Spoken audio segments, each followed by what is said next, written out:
तो कक्षा 9वीं के विद्यार्थियों, देखिए इस वीडियो में विज्ञान का अध्याय 1 जिसका नाम है हमारे आसपास के पदार्थ के इम्पोर्टेंट क्वेश्चन हम इस वीडियो में पढ़ने वाले हैं। देखिए इसके पहले इसका एक और वीडियो मैं बना चुकी हूँ, उसमें हमने 4 से 5 क्वेश्चन कंप्लीट किए थे और कुछ क्वेश्चन हम इस वीडियो में कंप्लीट करेंगे जो आपकी परीक्षा के लिए काफ़ी महत्वपूर्ण है। तो चलिए वीडियो को हम शुरू करते हैं। तो यहाँ पर हम पढ़ेंगे सबसे पहले महत्वपूर्ण परिभाषाएं। ठीक है, तो नंबर 1 आपकी यहाँ पर परिभाषा है गलनांक। गलनांक किसे कहते हैं? ठीक है, गलनांक ग से गलना।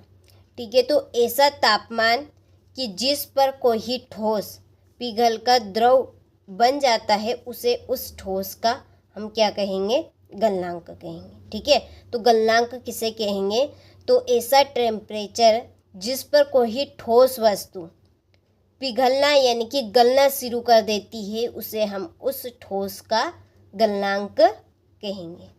ठीक है, तो परिभाषा काफ़ी सरल और सिंपल है कि वह तापमान जिस पर कोई ठोस पिघल कर द्रव बन जाता है उसे उस ठोस का गलनांक कहेंगे। ठीक है, गलनांक कहते हैं। चलिए कुछ इम्पोर्टेंट यहाँ पर बिंदु है इससे रिलेटिव। नंबर 1 कि दाब बढ़ाने पर गलनांक घटता है। जब हम दाब बढ़ाएंगे इसके ऊपर तो इसका जो गलनांक है वो घटेगा। ठीक है, यानी कि ये गलेगा नहीं, यानी कि कम गलेगा यदि हम इसके ऊपर दाब बढ़ाएंगे तो। नंबर 2 कि अशुद्धियाँ बढ़ाने पर गलनांक कम होता है। अशुद्धियाँ यानी कि जैसे कि और भी चीज़ या कोई और पदार्थ हम इसमें मिलावट करेंगे तो इसका जो गलनांक है यानी कि जो ये गलेगा तापमान पर तो ये क्या होगा? इसका कम होगा। ठीक है, तो अशुद्धियाँ मिलाने पर इसका जो गलनांक है वो कम होता है। नंबर 3 ठोसों का गलनांक होता है। ठोसों का क्या होता है? गलनांक होता है। तो आपसे ये प्रश्न ऑब्जेक्टिव के रूप में भी पूछा जा सकता है कि गलनांक ठोसों का क्या होता है? ठीक है, ठोसों का क्या होता है? गलनांक कि क्वथनांक? तो क्या होगा? ठोसों का गलनांक होगा। ठीक है, तो ये आपकी गलनांक की परिभाषा हो गई और इससे रिलेटिव कुछ महत्वपूर्ण बिंदु होंगे। ठीक है, तो आप स्क्रीनशॉट ले लीजिए यहाँ से। चलिए अब बढ़ते हैं अगले प्रश्न की और। तो अगला क्वेश्चन है हमारा क्वथनांक। ठीक है, क्वथनांक। क्वथनांक में रहेगा आपका उबलना। ठीक है, तो देखिए ऐसी कोई सी भी वस्तु जो द्रव यानी कि द्रव उबलने लगता है, कोई सी भी ऐसी वस्तु जो द्रव अवस्था में है और वो उबलना स्टार्ट कर देता है तो उसे उस द्रव को हम क्या कहेंगे? क्वथनांक। जैसे कि पानी। अब पानी क्या है? आपका द्रव में है। द्रव यानी कि लिक्विड यानी कि तरल पदार्थ में, जैसे कि तेल। ठीक है, तेल भी आपका एक तरल पदार्थ है। इसके बाद में और आप ले लीजिए पेट्रोल, डीजल। ठीक है, पेट्रोल, डीजल, इसके बाद में पानी, ये क्या है? आपके द्रव पदार्थ है। कौन से पदार्थ है? द्रव पदार्थ। देखिए जब हम पानी को ऐसा तापमान देंगे या वो ऐसे तापमान पर पहुंच जाएगा कि वहाँ उबलना शुरू कर दे। ठीक है, उबलना शुरू कर दे तो वो क्या कहलाएगा? आपका क्वथनांक कहलाएगा। जैसे कि अब हम पानी गर्म करते हैं तो पानी आपका देखिए पहले थोड़ा गर्म होगा और हम उसमें तापमान देंगे यानी कि और उसमें बलता लगाएंगे। ठीक है, उसको और हीट देंगे तो वो क्या होगा? थोड़ी देर बाद उबलना स्टार्ट होगा, यानी कि उसमें से जो पानी है वो वाष्प बनकर उड़ने लगेगा। ठीक है, उसमें से वाष्प भी निकलेगा तो वही क्या है? आपका क्वथनांक है। ठीक है, तो क्वथनांक की परिभाषा आप लिखिएगा कि वह तापमान कि जिस पर कोई द्रव उबलने लगता है उसे उस द्रव का हम क्या कहेंगे? क्वथनांक कहते हैं। जैसे कि आपका पानी। ठीक है, जब हम पानी को गर्म करते हैं और उसमें और हम देखिए जब चूल्हे पे हम गर्म करते हैं पानी को तो वो आपका गर्म हो जाता है और जैसे ही हम उसमें और बलता लगाएंगे यानी कि और हम लकड़ी उसमें लगाएंगे तो थोड़ी देर बाद हम देखेंगे कि चूल्हे के ऊपर जो पानी है वो उबलने लगेगा। ठीक है, उबलने लगेगा और वाष्प के रूप में उड़ने लगेगा वातावरण में। तो यही क्या है आपका क्वथनांक, इसे ये हम कहेंगे क्वथनांक। ठीक है, तो देखिए कि वह तापमान कि जिस पर कोई द्रव उबलने लगता है उसे उस द्रव का हम क्वथनांक कहते हैं। ठीक है, चलिए क्वथनांक से रिलेटिव कुछ महत्वपूर्ण बिंदु नंबर 1 यहाँ पर स्टार बनाकर लिखे हैं ताकि आपको आप पहचान सके कि ये आपके इससे रिलेटिव बिंदु है। ठीक है, जो कि इम्पोर्टेंट, जो आपसे ऑब्जेक्ट के रूप में पूछे जा सकते हैं। ठीक है, तो वही क्वेश्चन मैं आपको बता रही हूँ जो इम्पोर्टेंट है आपके इस पार्ट के। ठीक है, तो पहला है कि दाब बढ़ाने पर क्वथनांक बढ़ता है। जब हम क्वथनांक का ताप बढ़ाएंगे तो ये क्या होगा, आपका बढ़ेगा। जैसे कि अब हमने पानी जब गर्म हो गया तो उसमें और हमने लकड़ी लगाई तो वो क्या होगा, आपका और तेजी से उबलने लगेगा। ठीक है, तो इसका जो क्वथनांक है वो क्या होगा, बढ़ेगा। नंबर 2, अशुद्धियाँ मिलाने पर क्वथनांक बढ़ता है। जब हम इसमें अशुद्धियाँ मिलाएंगे तो क्वथनांक क्या होगा, और भी बढ़ेगा। द्रव का गलनांक नहीं होता है, क्वथनांक होता है। यहाँ पे गलती से मिस्टेक हो गई है। ठीक है, गलती से लिख दिया है तो इसकी जगह पे लिखना है आपका क्वथनांक। द्रवों का क्या होता है, क्वथनांक, और ठोसों का क्या होता है, गलनांक होता है। ठीक है, तो ये आपको नहीं लिखना है, ये तो आपको ठोस में लिखना है। ठीक है, चलिए तो ये आपकी क्वथनांक की परिभाषा हो गई और इससे रिलेटिव कुछ महत्वपूर्ण बिंदु हो गए। ठीक है, चलिए अब बढ़ते हैं अगले प्रश्न की ओर। तो अगले प्रश्न है हमारा यहाँ पर गलनांक और क्वथनांक में अंतर। ठीक है, अंतर आपका इन्हीं 3 बिंदुओं के ऊपर से बनेगा। ठीक है, आप इन 3 ही बिंदुओं को याद कर लीजिए, आपका क्वथनांक और गलनांक में अंतर याद हो जाएगा। ठीक है, अब एक तरफ के आपको याद करने हैं बस केवल, और एक तरफ के आपको उसका उल्टा करना है। जैसे कि अब हमने देखा था यहाँ पर गलनांक में क्या था कि दाब बढ़ाएंगे तो हम जो गलनांक है वो घटेगा, और इसमें हमने क्या पढ़ा कि दाब बढ़ाने पर क्वथनांक बढ़ेगा। यानी कि उल्टा हुआ कि नहीं हुआ, इसका हुआ। इसी तरह से दूसरा पॉइंट क्या है कि इसमें हमने अशुद्धियाँ बढ़ाने पर गलनांक कम होगा, और इसमें अशुद्धियाँ मिलाने से यानी कि बढ़ाने से क्वथनांक बढ़ेगा। ठीक है, तो बस किसी एक के बिंदु आप याद कर लीजिए, दूसरे के बिंदु आपको आराम से याद हो जाएंगे। यानी कि दोनों में आपको अंतर अच्छे से याद करना है तो आप इस तरह से याद कर सकते हैं। ठीक है, चलिए तो वही बिंदु लिखेंगे जो हमने पढ़े थे अंतर में। तो एक तरफ आपको गलनांक लिखना है और एक तरफ आपको क्वथनांक लिखना है। ठीक है, आप इनकी परिभाषाएं भी लिख सकते हैं और जो बिंदु है वो भी आप लिख सकते हैं। परिभाषा भी आप आराम से लिख सकते हैं लास्ट में या शुरू में आप लिखिएगा। तो देखिए पहला बिंदु है कि दाब बढ़ाने पर गलनांक घटता है। ठीक है, दाब बढ़ाने पर गलनांक घटता है। क्वथनांक में कि दाब बढ़ाने पर क्वथनांक बढ़ता है। ठीक है, इसमें क्वथनांक क्या होगा, आपका बढ़ेगा। नंबर 2, ठोसों का गलनांक होता। अब ये जो पॉइंट है ये आप लास्ट में लिखिएगा। ठीक है, पहले हम ये देखते हैं। अशुद्धियाँ मिलाने पर गलनांक कम होता है। ठीक है, अशुद्धियाँ मिलाने पर गलनांक कम होगा और अशुद्धियाँ मिलाने पर क्वथनांक बढ़ता है। अशुद्धियाँ हम क्वथनांक में बढ़ाएंगे तो क्वथनांक क्या होगा, आपका बढ़ेगा। ठीक है, इसके बाद में आप तीसरा पॉइंट ये लिखिएगा। ये प्रश्न आपसे बस केवल 2 नंबर या 3 नंबर के लगभग में पूछा जाएगा, तो आपको बिल्कुल भी टेंशन नहीं लेना, अच्छे से याद कर लेना है। देखिए ठोसों का गलनांक होता है, ठोसों का क्या होगा, गलनांक, और द्रवों का क्वथनांक होता है। ठीक है, यहाँ पे भी थोड़ी सी के लिखने में मिस्टेक कर दी है बच्चे ने, इसलिए आप सुधार लीजिएगा इसमें। तो द्रवों का क्या होगा, क्वथनांक। और चौथा पॉइंट आप लिखना चाहे तो इनकी दोनों की परिभाषा आप लिख सकते हैं। ठीक है, गलनांक की वहाँ तापमान कि जिस पर कोई ठोस पिघल कर द्रव बन जाता है उसे हम क्या कहेंगे, ठोस का गलनांक। और इसके बाद में क्वथनांक कि वहाँ तापमान कि जिस पर कोई द्रव उबलने लगता है उसे उस द्रव का हम क्वथनांक कहते हैं। ठीक है, तो ये आपका गलनांक और क्वथनांक में अंतर हो गया।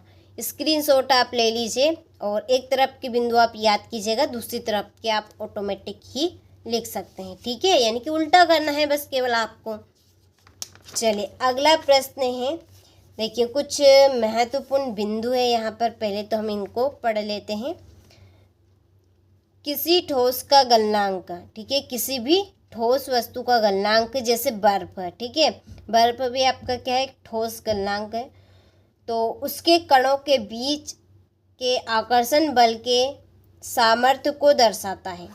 ठीक है, तो किसी ठोस का जो गलनांक है वो उसके कणों के बीच के आकर्षण बल के क्या होता है, सामर्थ्य होता है, सामर्थ्य को दर्शाता है। ठीक है, चलिए अगला पॉइंट है कि बर्फ का गलनांक, यदि बर्फ का गलनांक पूछा है तो कितना है, 273.15 केल्विन, कैसे केल्विन। ठीक है, ये आपका ऑब्जेक्टिव में पूछा जा सकता है। ये प्रश्न बहुत इंपॉर्टेंट है और हर साल आपसे ऑब्जेक्टिव में पूछा जाता है, यानी कि 1 नंबर में, चाहे सही विकल्प में आ जाए, चाहे रिक्त स्थान में, जोड़ी में, सत्य सत्य में या एक वाक्य में उत्तर में, कहीं पे भी आ जाए, पर लेकिन आएगा ज़रूरी है। ठीक है, तो बर्फ का आप गलनांक याद रखिएगा। तो बर्फ का जो गलनांक है वो कितना है, 273.15 केल्विन। ठीक है, अब देखिए जब आपके कुछ इस तरह के सवाल आएंगे, ठीक है, इस तरह के सवाल आएंगे, तो जब हम केल्विन का मान यहाँ पर केल्विन यानी कि के का मान जब हम निकालेंगे सेल्सियस में, उसको परिवर्तित करेंगे, ठीक है, डिग्री से सेल्सियस में, तो प्लस 273 हम उसमें ऐड करेंगे। क्या करेंगे उसमें, 273 ऐड करेंगे जब हम केल्विन से सेल्सियस में किसी भी मान को बदलेंगे। जैसे कि निम्नलिखित तापमान पर जल की भौतिक अवस्थाएं क्या होंगी। देखिए यहाँ पर कुछ सवाल है, 250 डिग्री सेल्सियस, ये आपका सेल्सियस है। ठीक है, तो 250 सेल्सियस पर जल का वाष्प अवस्था में होगा। 250 यानी 250 पर जल क्या होगा आपका, वाष्प अवस्था में होगा। और 100 डिग्री सेल्सियस पर जल द्रव एवं वाष्प अवस्था, द्रव एवं वाष्प दोनों, ठीक है, दोनों अवस्थाओं में होगा। 100 डिग्री सेल्सियस पर जल जो है वो आपका द्रव में और वाष्प में, ठीक है, दोनों में, दोनों की ही अवस्था में होगा। जैसे हम पानी को चूल्हे पर गर्म करते हैं, ठीक है, चूल्हे पर हम गर्म करते हैं तो वो पानी आपका एक द्रव है।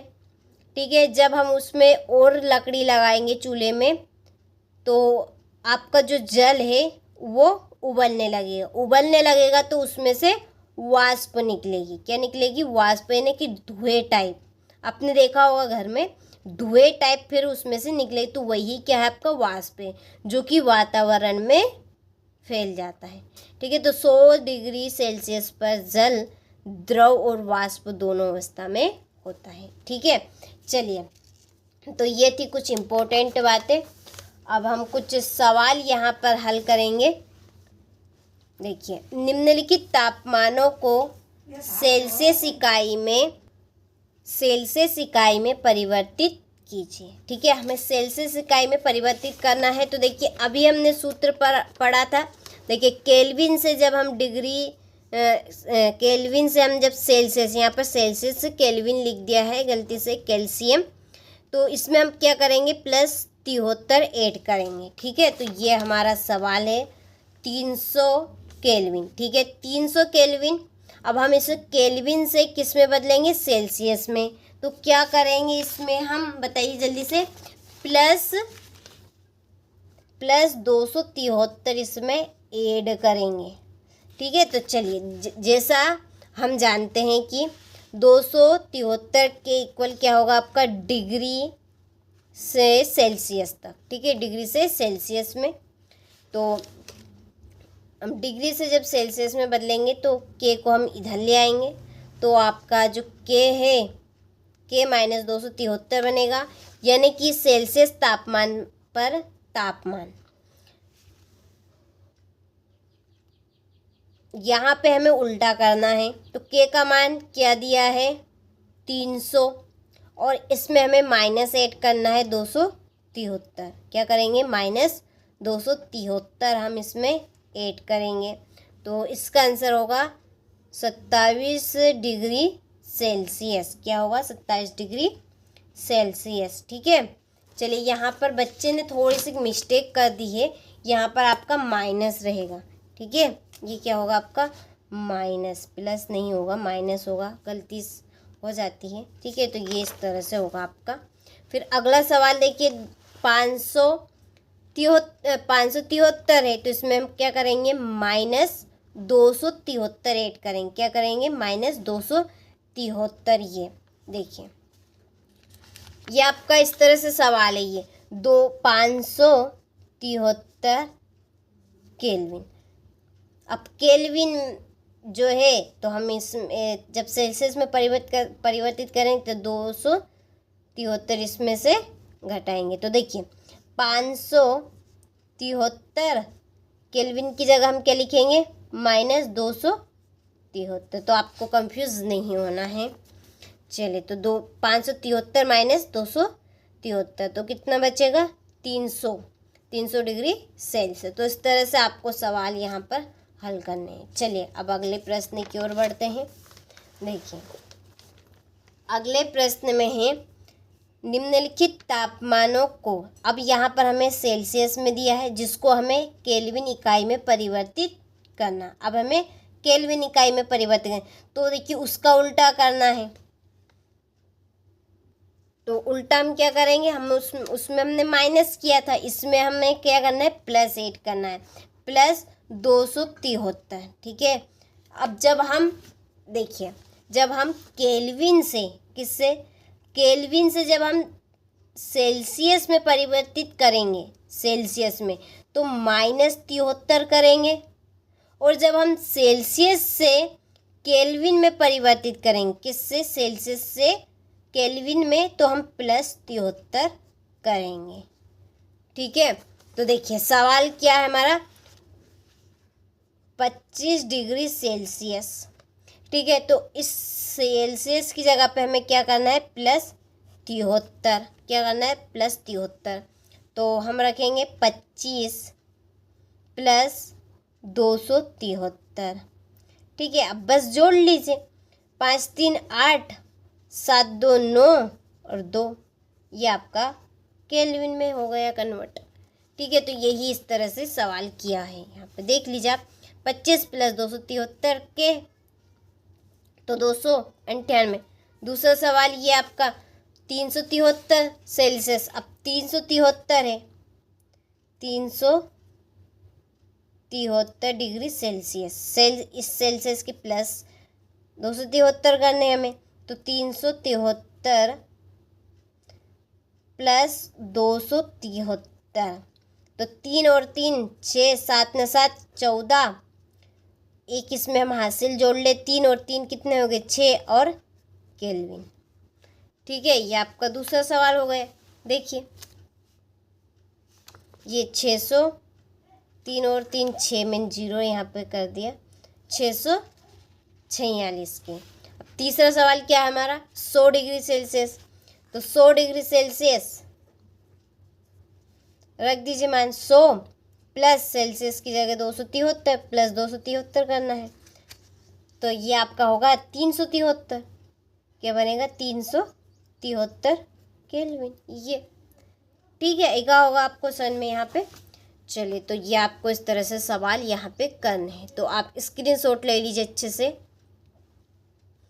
ठीक है, चलिए इसके बाद में हमारा अगला प्रश्न है, उर्वपातन किसे कहते हैं। ठीक है, तो उर्वपातन की आपको इस तरह से यहाँ पर हेडिंग डालनी है। चलिए, तो इसकी परिभाषा पहले हम पढ़ लेते हैं, फिर समझेंगे। तो देखिए कि किसी ठोस पदार्थ को गर्म करने पर बिना द्रव अवस्था में बदले सीधे गैस अवस्था में बदलने की घटना को ही उर्वपातन कहा जाता है। ठीक है, तो उरुपातन हम किसे कहेंगे? तो देखिए ऐसा कोई सा भी ठोस पदार्थ जिसे हम देखिए जब गर्म करेंगे, उसको हीट देंगे, तो वो बिना द्रव अवस्था में यानी कि बिना लिक्विड में बदले सीधे किस में बदलेगा? गैस अवस्था में। किस में? गैस अवस्था में। तो इस प्रकार की जो घटना है उसको ही हम क्या कहेंगे? उरुपातन कहते हैं। ठीक है, तो परिभाषा आपको अच्छे समझ में आई होगी कि किसी ठोस पदार्थ को गर्म करने पर बिना द्रव अवस्था में बदले सीधे गैस अवस्था में बदलने की घटना को ही उरुपातन कहा जाता है। देखिए दूसरे शब्दों में भी है आपकी यहाँ पर, यदि ये करना चाहे तो आप ये कर सकते हैं, वो करना चाहे तो आप वो कर सकते हैं। ठीक है, बस उसी का उल्टा है बस ये आपका। देखिए कि किसी गैस पदार्थ को ठंडा करने पर, जब हम कोई से भी गैस पदार्थ को ठंडा करेंगे, ठीक है, ठंडा करने पर बिना द्रव में बदले सीधे ठोस अवस्था में बदलने की घटना को ही उरुपातन कहा जाता है। ठीक है, तो उरुपातन हम किसे कहेंगे? देखिए बस हमें द्रव, वो जो पदार्थ है वो आपका द्रव में नहीं बदलेगा। देखिए वो ठोस से गैस में बदलेगा सीधा, और गैस से हम जब देखिए ठोस में हम गर्म करेंगे उस पदार्थ को, तो वो सीधा आपका गैस अवस्था में बदलेगा। और जब हम गैस पदार्थों को ठंडा करेंगे, ठंडा यहाँ पर उल्टा करना है, ठंडा गर्म कराते उसमें हमने इसमें ठंडा करेंगे, ठंडा करने पर हम उसे बिना द्रव में बदले किस में बदलेंगे? ठोस अवस्था में। वह घटना आपकी क्या कहलाएगी? बताइए जल्दी से। उरुपातन। ठीक है, तो ये आपका इसी का उल्टा है बस केवल। तो ये आप इस तरह से इसकी परिभाषा लिख सकते हैं। ठीक है, तो ये आपकी उरुपातन हो गया, और 2 परिभाषा है आपकी इसमें। चलिए अगला क्वेश्चन है निक्षेपण। निक्षेपण हम किसे कहेंगे? तो देखिए गैस से सीधे ठोस बनने की प्रक्रिया को ही निक्षेपण कहते हैं। ठीक है, निक्षेपण हम किसे कहेंगे? कि गैस से सीधे ठोस बनने की प्रक्रिया को ही निक्षेपण कहते हैं। तो ये परिभाषा आपकी 2 नंबर के लिए काफ़ी इम्पोर्टेंट है। ठीक है, उदाहरण में अमोनिया क्लोराइड एक ही ये नाम आपका, कपूर और मेथिलीन की गोलियाँ। किसकी गोलियाँ? मेथिलीन। देखिए जब कपूर को हम जलाते हैं, ठीक है, क्या करते हैं हम? कपूर को जब जलाते हैं तो गैस अवस्था में रहता है वो। ठीक है, वही आपका ठोस से गैस में बनने की क्रिया है, गैस से ठोस में बनने की क्रिया। तो कपूर आपका यहाँ पर उदाहरण होगा निक्षेपण का, तो स्क्रीनशॉट आप ले लीजिए। चलिए अब बढ़ते हैं अगले प्रश्न की ओर। देखिए अगला क्वेश्चन है हमारा कि वाष्पीकरण की गुप्त उष्मा से क्या समझते हो? ठीक है, वाष्पीकरण की गुप्त उष्मा से क्या समझते हो? चलिए देखते हैं इसकी परिभाषा। तो देखिए कि वाष्पीकरण की गुप्त उष्मा ताप की वह मात्रा होती है कि जिसमें 1 किलो द्रव वायुमंडलीय दाब और द्रव के क्वथनांक पर गैसीय अवस्था में परिवर्तन करने हेतु प्रयोग होती है। ठीक है, तो वाष्पीकरण की गुप्त उष्मा क्या है?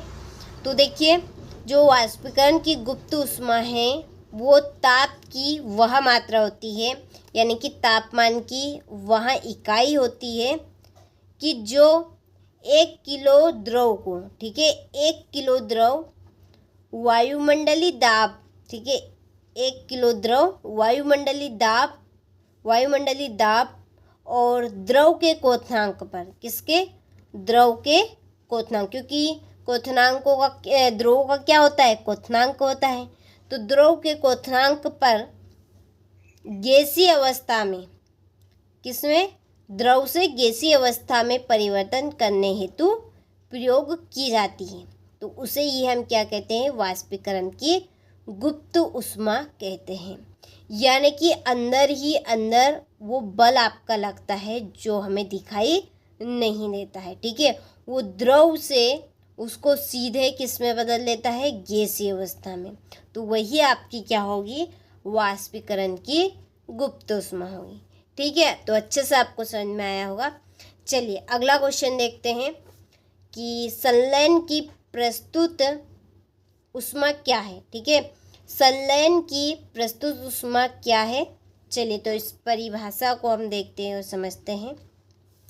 तो देखिए, संलयन की प्रस्तुत ऊर्जा की वह मात्रा है जो 1 किलो ठोस, क्या है, 1 किलोग्राम ठोस को वायुमंडलीय दाब पर ठोस को उसके संलयन बिंदु पर लाने के लिए प्रयोग में आती है, ठीक है। तो उसमें क्या था, 1 किलोग्राम द्रव था, ठीक है। उसमें 1 किलोग्राम द्रव था और इसमें क्या है, 1 किलोग्राम ठोस।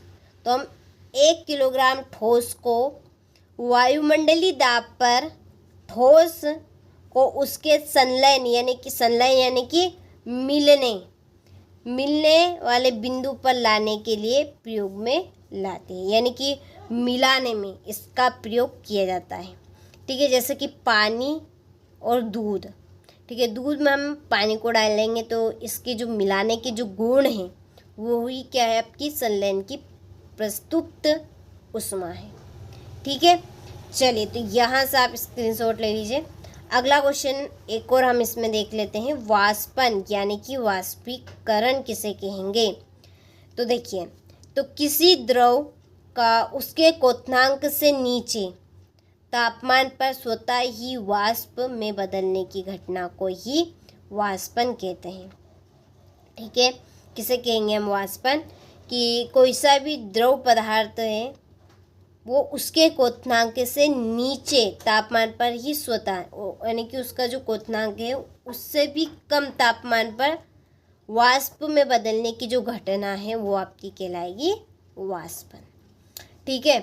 चलिए तो आपको सारे प्रश्न यहाँ पे समझ में आए होंगे, ठीक है। तो हमने पार्ट 1, ठीक है, जो आपका अध्याय 1 है, इसके जो इम्पोर्टेंट क्वेश्चन है वो हमने इस वीडियो में देखे।